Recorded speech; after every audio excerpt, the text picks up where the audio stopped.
I'm Deepak Chopra. You're watching New Realities.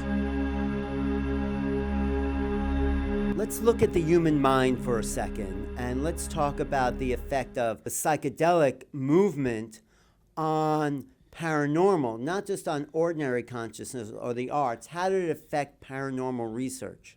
Back when psychedelics first came into public attention, back in the 1960s, there was actually a flurry of research that was being done with psychedelics and psychics, people who parapsychologists were investigating, one of whom was Eileen Garrett, who founded the Parapsychology Foundation, which has been going strong for decades and has sponsored some very important research. And I really have to say that one of the contributions that psychedelics has made to my life is to enhance my enjoyment of simple things. I have not taken psychedelics that often, but when I have, it's been remarkable how much enjoyment I can get simply out of looking at a flower and smelling a flower, or even looking at a stone, something I hold in my hand. And I can do this without psychedelics as a result of having this opening.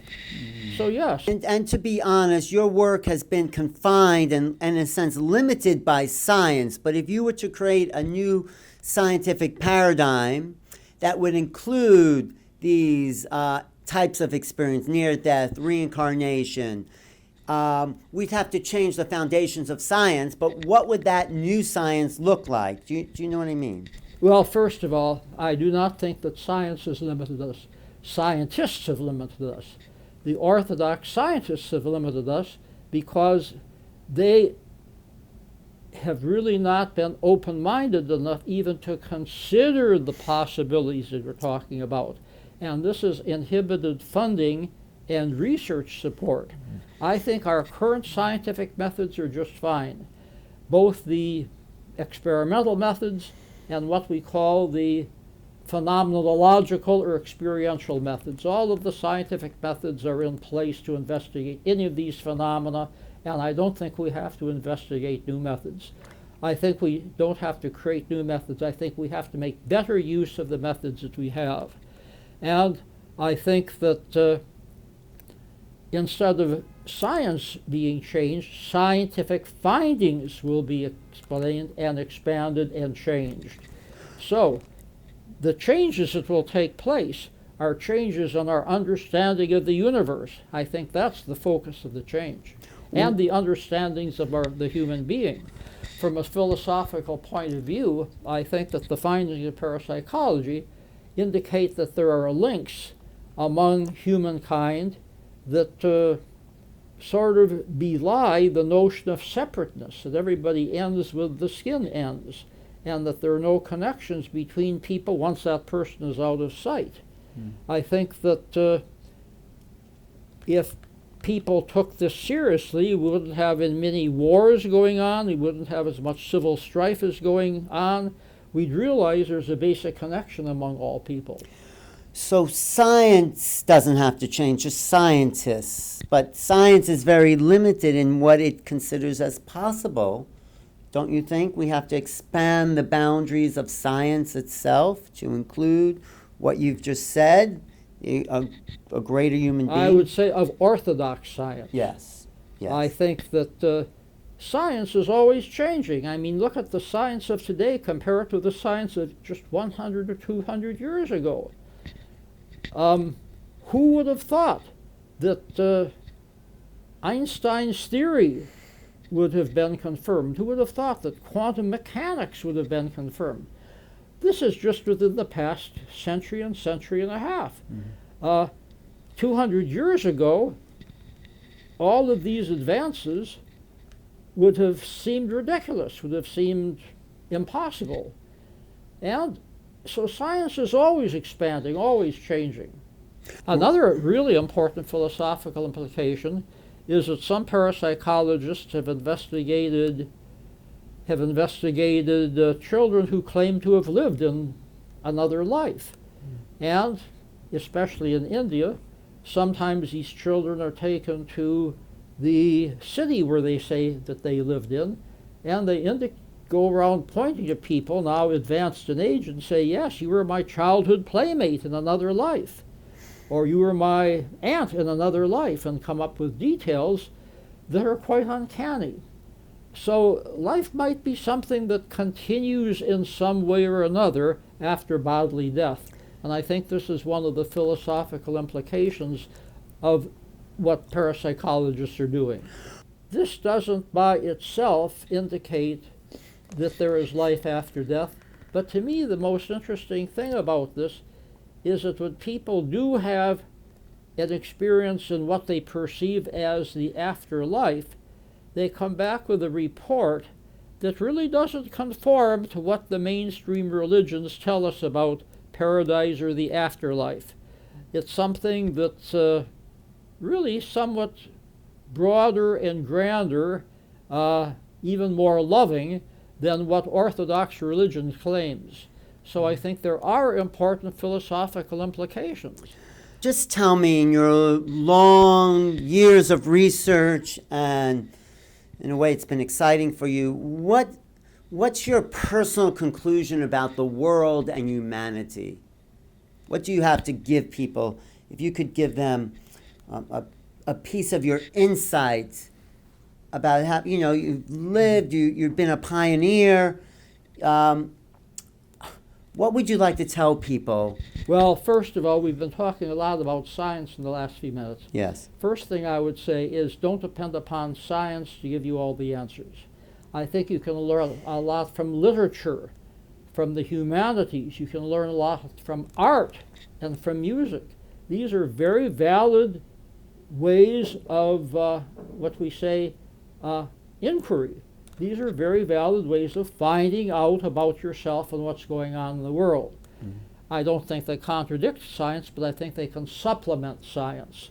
And so I think that artists, musicians, writers, poets can contribute just as much to the understanding of the universe and of humankind as scientists can. So that's the first thing I would tell them. Great. And then the second thing I would say is just be modest, because there is so much we don't know. We don't know what dark matter is, and that comprises 95% of the universe.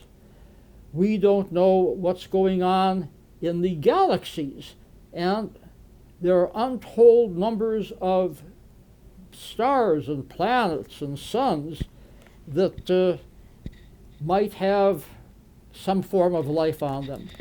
We simply don't know. I think that I would say just be modest about what you think you know, and remember that what goes on in the brain is just part of what goes on in your total psyche. What's going on in your heart? What's going on in your gut? Pay attention to your feelings and your intuition when you make decisions. The mind is fine, reason is fine, logic is fine, but sometimes it needs to be supplemented by feeling and by intuition and by artistic sensitivity. One last thing, can you say something about you personally, what you've loved on this journey that you've been on, what you have, your own personal, like in the eye?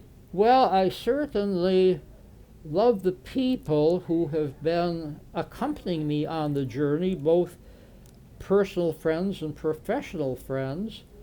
I also really enjoy new discoveries and discovering new things about humankind.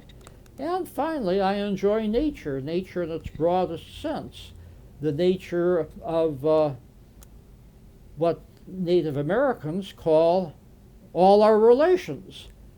The relations that walk on four legs, the relations who swim in the sea, the relations that fly in the air, the relations that crawl on their bellies, and also the relations that stand still in the forest, the trees, the stones, and that move like the waterfalls. All of this is creation.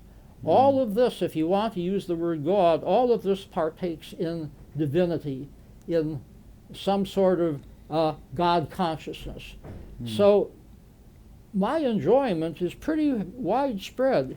It can be very focused in terms of a particular experience or particular group of people, or to be very expansive, covering what I see when I look up into the sky, when I look into the ocean, when I look at a stone or or somebody's pet animal. All of these are things we can enjoy on day-to-day. Are you excited about the future of exploring the world, the universe? Is that something? Well, if humanity lasts, I think that would be very exciting. I think that the ecological devastation of the Earth is so severe, species are disappearing right and left. Who is to say that humans might be the next species to disappear from some epidemic, from some disease, from some sort of ecological disaster? Despite that, we have to carry on, and we really have to remain optimistic. I think that if we are not optimistic, we'll be paralyzed, we'll not be able to act, we'll not be able to carry on, to enjoy life. So let's be upbeat, let's be positive, let's enjoy each day, let's not forget love, let's not forget the ties that bind us to each other, and let's be kind to each other. Beautiful. Enjoy the simple things, and enjoy each day. There might not be another one. Thank you, Stanley, for your time and your insights. My pleasure. Yes, I think you're really a mystic in a way. You know, it's like you might be a. Oh, good heavens! You're flattering me. No, you are. You have a mystical consciousness.